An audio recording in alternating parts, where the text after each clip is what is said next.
So for my second movie recommendation, I wanted to talk about something completely different from my first. As far away from Hero as a movie could possibly be. And then I realised that that movie exists. And that movie is Withnail and I.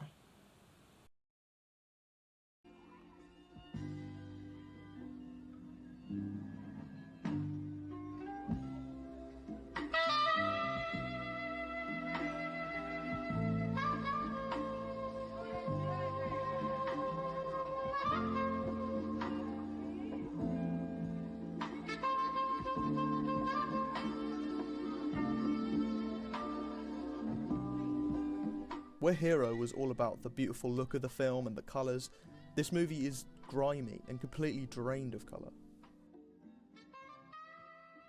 Where Hero was very sincere in its story and the stakes were sky high, almost the polar opposite is true of Withnail and I. Balls, I'll swallow it and run a mile.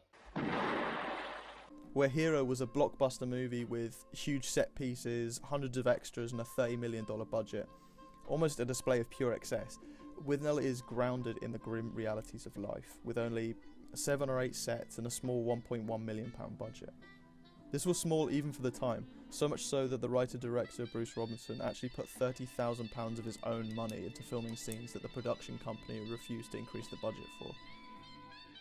The story follows 2 alcoholic and perpetually unemployed actors living in Camden Town at the end of the 1960s. Deciding they need to escape from the squalor that their life has become, they plan a trip to Withnail's uncle's cottage in the country, but are unable to find any of the clarity and relaxation they were looking for. The movie stars Richard E. Grant in his debut role as Withnail, a privileged and confident man who has cast away the burdens of an ordinary life in favour of one of constant intoxication. Jesus, look at that. Apart from a raw potato, it's the only solid to have passed my lips in the last 60 hours.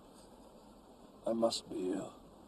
His housemate, credited simply as I, but who are referred to as Marwood, as that's usually accepted as to be the character's name, is played by Paul McGann and serves as the audience viewpoint and narrator. He is the more thoughtful and generally less reckless of the two, a reluctant yes man to Withnail's ploys, and usually the one who ends up paying the price. Run at it, shouting! Do as he says, start shouting. Won't gall you.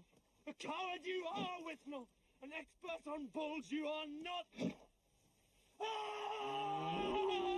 Now at this point you're probably wondering, why is he recommending this weird cult British film? Like, what's so special about it? And that's because it's fucking hilarious. He was a cup like any other human being. Why don't you wash up occasionally like any other human being? Dare you? How dare you? There are so many quotable lines in this film. Every single person I've spoken to about this film who loves it as much as I do has got a completely different quote, because there are just so many fantastic lines. We've gone on holiday by mistake. We're in this cottage here. Are you the farmer? Stop saying that, Withnail! Of course he's the fucking farmer! We can't go on like this. I'm a trained actor, reduced to the status of a bum. Balls.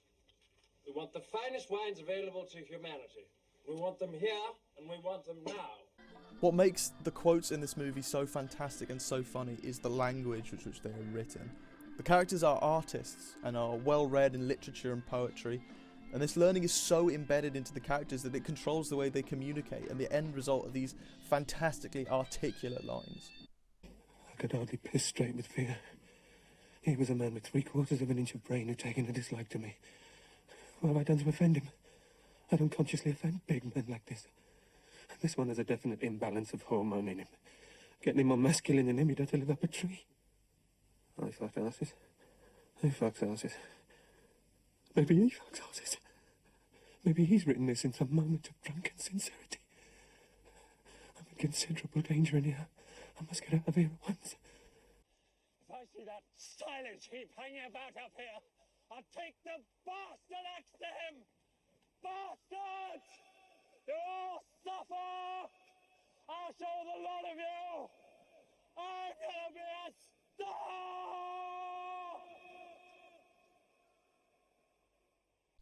Aside from the main two characters, there's a whole load of great side characters, including Withnail's ostentatious gay uncle Monty, played expertly by the late Richard Griffiths. The carrot has mystery.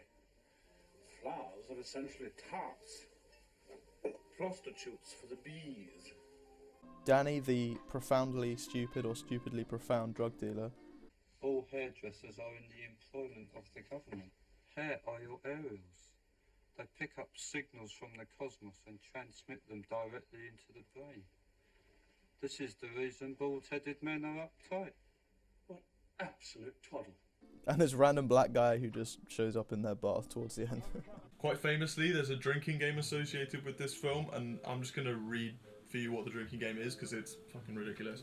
So literally all you do is match the characters drink for drink. So what they drink, you drink.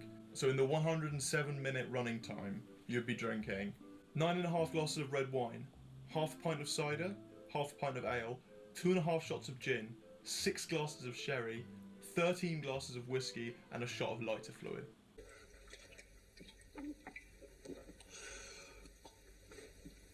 Have we got any more? Ultimately, this is a film about adulthood, responsibility and growing up. Just as the 60s are ending, They're selling hippie wigs in Woolworths, man. The greatest decade in the history of mankind is over.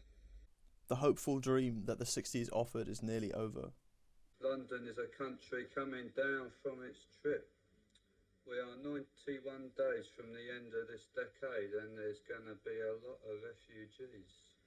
This parallels perfectly our two characters who are at the end of their 20s and are forced to come to terms with reality. Look at me. I'm 30 in a month and I've got a soul fluffing off my shoe. They are adults who have shed themselves from responsibility, but whilst they may have once found this life bearable, no longer can they live this way. You cannot stop the passing of time. And this is the conflict at the core of the film, and what makes the ending so poignant and yet so devastating. Unlike Hero, I think this is a movie that isn't for everyone. I think that there will be people that just don't get the comedy, and if you just don't get it, fair enough. It's very British as well. Like, there's a lot of jokes and a lot of things about it that might not work as well if you're not kind of familiar with, I don't know, whatever. But yeah, if you haven't already, check Withnail and I out, and thank you for watching, and I'll see you in the next video. Cheers.